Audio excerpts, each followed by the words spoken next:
Olá, meu nome é Wagner Nunes, professor da área de Formação Econômica do Brasil, na Unifesp Osasco, e para mim é um prazer poder participar aqui dessa série de vídeos que trata aqui da intervenção do Estado na economia. Na sua opinião, haveria uma relação direta entre a participação do Estado e a industrialização brasileira?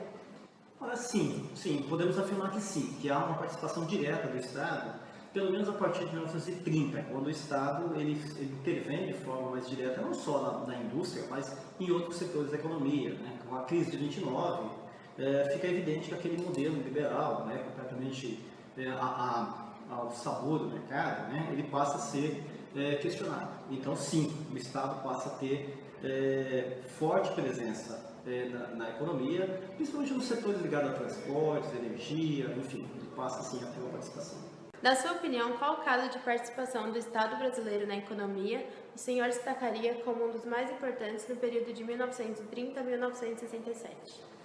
Bom, diversos são os casos que o Estado teve participação direta, teve intervenção direta na economia. Né? Eu destacaria a questão dos transportes, especificamente transportes ferroviários nesse período, né, desse período de 30 até os anos 60, porque foi uma intervenção muito grande. Né? Então, eu destacaria o setor ferroviário, porque nesse momento de industrialização, né, houve uma mudança radical na forma de produção. Por consequência, mudou a forma de fazer a distribuição dessa produção. Então, o setor ferroviário ele era estratégico aí. A desmontagem daquele modelo era estratégico para se refazer o sistema de circulação de mercadorias no Brasil.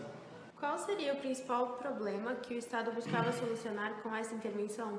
Bom, o problema central da questão ferroviária era justamente o fato de que havia uma decadência naquele modelo de negócios ferroviários, das empresas ferroviárias que haviam sido criados. Esse modelo de negócio havia sido criado no século XIX, né, que consistia basicamente em quê? Uma empresa, né, e havia dezenas de empresas ferroviárias no Brasil naquele momento, que elas transportavam de tudo para todo lugar. Né? Então, esse modelo de negócio, conforme foi ocorrendo o processo de industrialização, né, vai se modificando também a circulação de mercadorias. Né? Uma coisa é transportar café, o açúcar de um determinado ponto de alguma região e diretamente para o porto.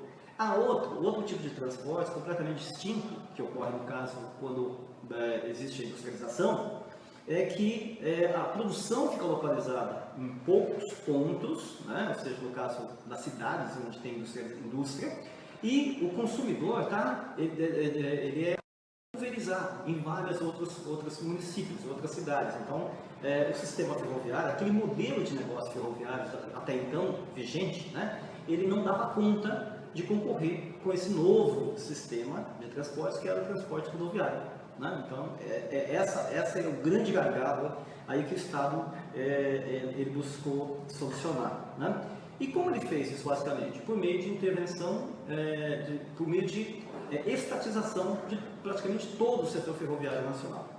O senhor acha que esse problema foi devidamente solucionado pelo Estado brasileiro? Por quê? Sim, eu acho que sim. E como o Estado teria solucionado esse problema, né, basicamente? Primeiro, pela mudança que teve no modelo de negócio, né? Mudança que o Estado acabou provocando no modelo de negócio.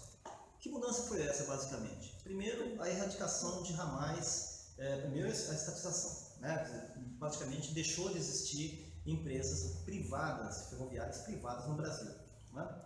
Essa política do Estado, ela implicou numa redução da mão de obra utilizada para transportar por ferrovias no Brasil. Como fizeram isso? Primeiro começaram com a erradicação de ramais considerados antieconômicos. Linhas e ramais considerados antieconômicos foram substituídos, inclusive, por rodovias. Né? Bom, depois eles passaram a desestimular os transportes que eram um pouco rentáveis para as ferrovias, como, por exemplo, transportes de bagagens, encomendas, transportes de animais, transportes de passageiros, que acabou migrando para o modal rodoviário. Okay? Bom, e na realidade, conforme vai fazendo essa mudança, né, essa substituição da ferrovia por rodovia, né, pelo modal rodoviário, as ferrovias vão se tornando cada vez mais especializadas em transporte de cargas, né, que é o forte das ferrovias, ou seja, elas passam a transportar cada vez mais cargas pesadas, né, com menos trabalhadores, ou seja, aumenta a produtividade delas, ok? E esse fenômeno do aumento da produtividade das ferrovias brasileiras é que vai atrair novamente o setor privado retomar de novo o controle dessas ferrovias. E como eles retomam o controle? Por meio do processo de desestatização que ocorreu a partir do governo Collor. Né? As ferrovias foram ofertadas então para os seus grandes clientes, né? No caso a Vale do Rio Doce acabou se tornando concessionária da Estrada de Ferro Vitória Minas, da Estrada de Ferro Carajás. Né? A CSN se tornou uma das grandes acionistas da MRS, que é a terceira maior ferrovia brasileira. Né? E o setor de soja também se tornou acionista, né? Várias empresas ligadas à exportação de soja se tornaram acionistas de empresas que são estratégicas para a exportação da soja. Ou seja, os grandes clientes se tornaram usuários dessas ferrovias. Ou seja, a concessão continuou pública, mas o uso ficou cada vez mais privado. Bom, e só para concluir, quer dizer, o fato dessas empresas terem atraído, né, esses investidores privados demonstra então que essas ferrovias que haviam sido estatizadas lá nos anos 50, né, 40, 50, elas não eram meros ferros velhos quando elas foram de novo reconcedidas na década de 90. Quer dizer, o fato da iniciativa privada ter se interessado novamente pelo setor significa que elas ainda eram e são muito lucrativas para esses segmentos aí, da economia nacional. Quais as principais referências bibliográficas o senhor indicaria para quem pretenda pesquisar sobre este caso? Bom, felizmente, para quem está interessado em estudar ferrovias, a gente tem uma vasta bibliografia, muitas fontes. Eu começaria primeiro assim, indicando os clássicos. Né? Estou chamando de clássicos aqui um autor, Adolfo Pinto, né? Que ele tem um livro chamado História da Aviação Pública de São Paulo. Né? Apesar de ele estar se referindo às ferrovias em São Paulo, ele faz toda uma discussão sobre a legislação ferroviária, os projetos ferroviários, os primeiros projetos ferroviários, enfim, ele faz uma boa introdução. Né?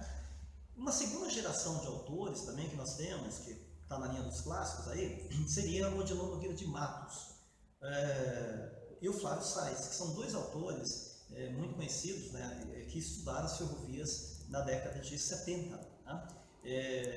Então tem trabalhos muito interessantes que, embora eles estejam falando sobre São Paulo, estejam analisando o caso das ferrovias de São Paulo, eles criaram um conceito, né, dizendo que as ferrovias a partir da década de 40, né, nos anos 40, teria ocorrido o fim da era ferroviária. Okay? Então eles são autores importantes para a gente pensar essa questão ferroviária. Temos um outro autor, né, aí já que tem uma nova abordagem sobre esse tema, né, novos autores. Um deles é o Paulo Roberto Simão Queiroz. Né? O Paulo Simão, ele fez um trabalho muito interessante sobre a Estrada de Ferro Noroeste do Brasil. Então ele analisa uma empresa em particular, né, fazendo essa relação da empresa em particular e vendo como é que ela se comporta nesse cenário aí da indústria ferroviária. Né? Um outro trabalho importante do Guilherme Grande. O Guilherme tem uma tese defendida recentemente sobre a Companhia Paulista de Estrada de Ferro. Né? Então é uma abordagem da empresa, ou seja, né, a gente teria uma análise assim, dessa empresa que foi muito importante, foi a última empresa a ser estatizada no Brasil, que foi a grande empresa a ser estatizada no Brasil, no setor, né, que é a Companhia Paulista. E eu mesmo acabei fazendo minha dissertação de mestrado sobre uma ferrovia em particular, que é a Duradense, a Estrada de Ferro Duradense, que é uma pequena ferrovia que atendia, né, a região central do estado de São Paulo, e eu analisei basicamente o que? Quais seriam os motivos, né, quais seriam os fatores que teriam levado a esta ferrovia em particular a ser desestatizada. Ou seja, então, quer dizer, a gente pega um caso específico da história econômica para poder analisar, para pensar também o setor. Né? Agora, tem uma fonte uma riqueza enorme de fontes de dados que está na memória estatística do Brasil, que é um site do Ministério da Fazenda. Né? É muito material da área do setor ferroviário que está digitalizado, então é um material que vale a pena ser consultado. Né? E para quem está iniciando, quem está interessado em entrar nesse tema, né, fazer uma introdução ao tema, eu acho que bastaria olhar um pouco, né, como é que esses autores, como é que o Flávio, o Simó, o Guilherme Grande, né, eu próprio, o Odilon Nogueira de Matos, como é quais são as referências que nós usamos. E aí, quer dizer, eu acho que daria para começar a aprofundar bastante, o estudo sobre esse tema, ok? Basicamente é isso. Obrigada. Eu que agradeço.